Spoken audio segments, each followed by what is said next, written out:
जय हिंद दोस्तों। मेरी एक नई कहानी है जिसका शीर्षक है घड़ी का जंजाल। यह बात उन दिनों की है जब मैं कॉलेज में पढ़ता था। मेरे पास एक HMT की घड़ी हुआ करती थी जिसे बड़े भाई साहब ने मुझे उपहार स्वरूप भेजी थी। लेकिन घड़ी का साथ ज़्यादा दिनों तक न रहा। सिर्फ 15 दिन के अंदर ही घड़ी चोरी हो गई। मैंने इसके बारे में किसी को कुछ भी बताया नहीं, वरना उपमाओं से नवाजने में कोई कसर थोड़े ही छोड़ता है। घड़ी का खो जाना मेरे लिए वक्त के थम जाने जैसा था। दूसरे दिन मैं सुबह नैराश्य मन से कॉलेज गया और दोस्त को घड़ी के बारे में सब बता दिया। दोस्त ने कहा, यार कोई बात नहीं, 100% घड़ी वापस मिल जाएगी। पहले मुझे लगा यह मजाक कर रहा है। मन में उद्विग्नता बढ़ी, मन अधीर हो उठा। मैंने उससे पूछा, वह कैसे? दोस्त बोला, देख, हमारे गांव में एक बाकी रहता है, वह 100% रिजल्ट देता है, एक फूटी कौड़ी भी नहीं लेता है। अपनी श्रद्धा से जो कुछ भी दे दो वो रख लेता है, परंतु किसी से कुछ मांगता नहीं है। वह मन के अंदर तक की बात जान लेता है। यहाँ पर मैं आपको एक बात बता दूं कि पहाड़ों में बाकी उन्हें कहा जाता है जिन्हें ईश्वरीय शक्ति प्राप्त होती है, और वह इसका प्रयोग लोगों की समस्याओं को सुलझाने के लिए करते हैं। दूसरे दिन सुबह मैं बाकी से मिलने निकल पड़ा। खेतों की मेड़ों से, पगडंडियों से लंबे लंबे डग भरते हुए मैं उस गांव में पहुंचा जहां बाकी रहता था। रास्ते भर मैं घड़ी के ख्यालों में खोया रहा। ऐसा लग रहा था जैसे मैं पुलिस स्टेशन में रपट लिखवाने जा रहा हूं। बाकी का घर गांव से काफी दूर था। घर क्या, वो एक महल नुमा था। मेरे जहन में एक बात आई कि बिना कुछ लिए यह नक्काशीदार आलीशान महल खड़ा है। अगर कुछ लेते तो यह तो सीधा राजमहल ही खड़ा कर देते। पर समाधान वाली बात यह थी कि बाकी तो किसी से मांगते तो नहीं है, लोग श्रद्धा से दे देते हैं, तो इसमें उनका क्या दोष? इंसान की फितरत ही ऐसी होती है, देने पर आ जाए तो अपना राजपाट सब दे डालता है। अगर देने का मन ना हो तो किसी भूखे को एक वक्त की रोटी भी नहीं देता। और जब बिन मांगे इतना मिल जाता है तो मांगकर अपनी फजीयत कौन कराना चाहता है?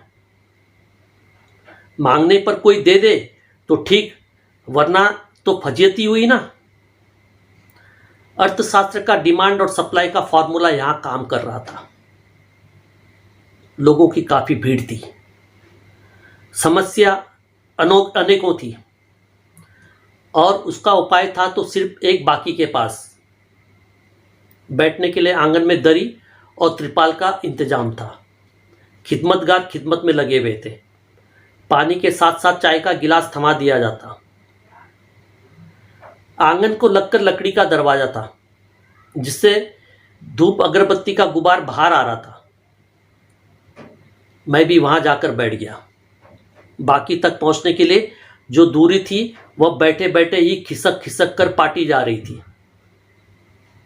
खैर, जैसे तैसे 4 घंटे के बाद दरवाजे के अंदर खिसकते खिसकते दाखिल हुए तो सामने ही बाकी महाराज के दर्शन भी हो गए, जो कि धार्मिक लिबास का लबादा ओढ़े हुए थे।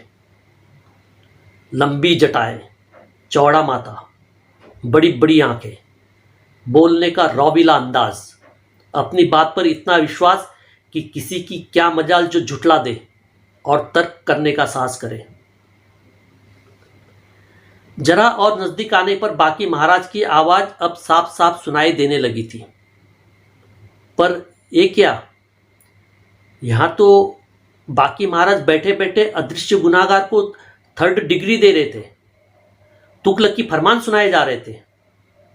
अगर इतने दिन के अंदर इस समस्या का हल न निकला तो उस अदृश्य गुनाहगार की खैर नहीं, उसे हैजा हो जाएगी, भयंकर बीमारी लग जाएगी, उसे पशु हानि होगी।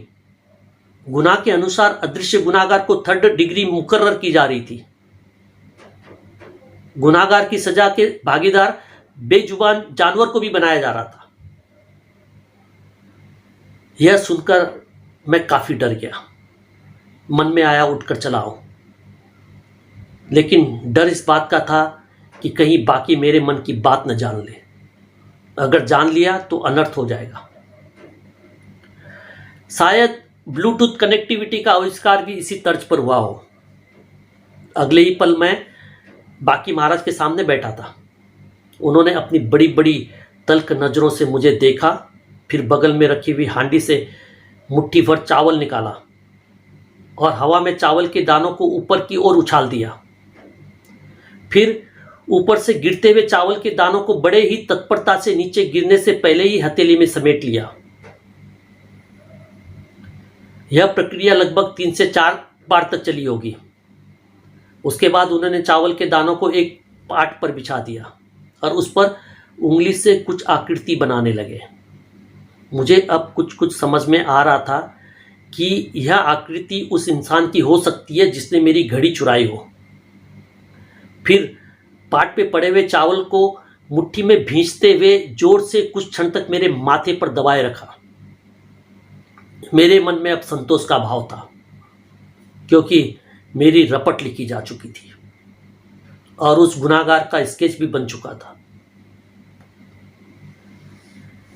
बाकी ने मेरी ओर तल्ख नजरों से देखकर कहा, तेरा समय ठीक नहीं चल रहा है।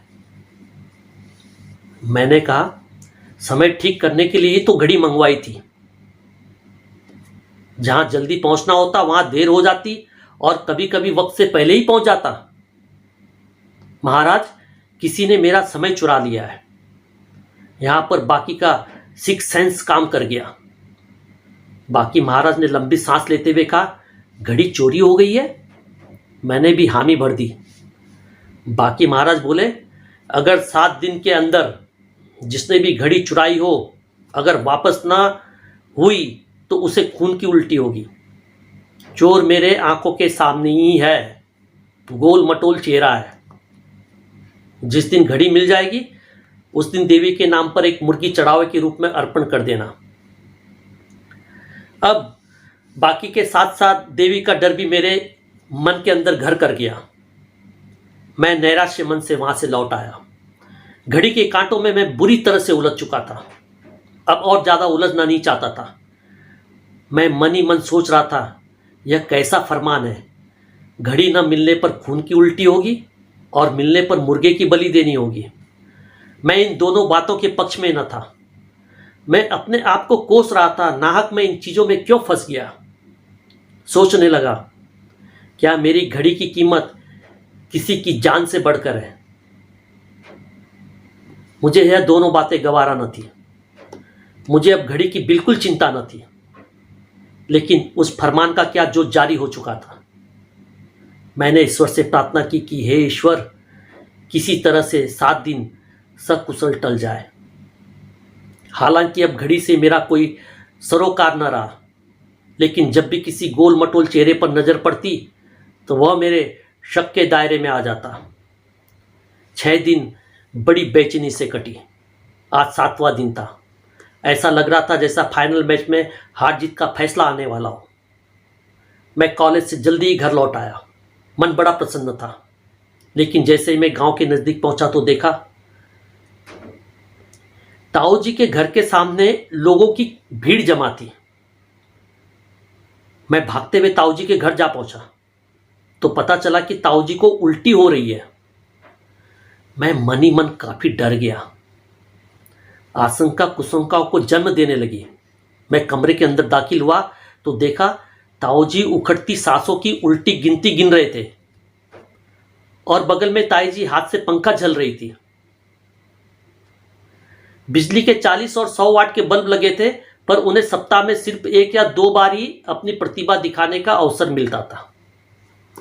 प्रकाश दूत होने के बावजूद उनकी किस्मत में अंधेरा ही लिखा हुआ था। ताऊ जी का मुंह बीमारी के कारण सूजकर गोल हुआ पड़ा था और ऊपर से उल्टी।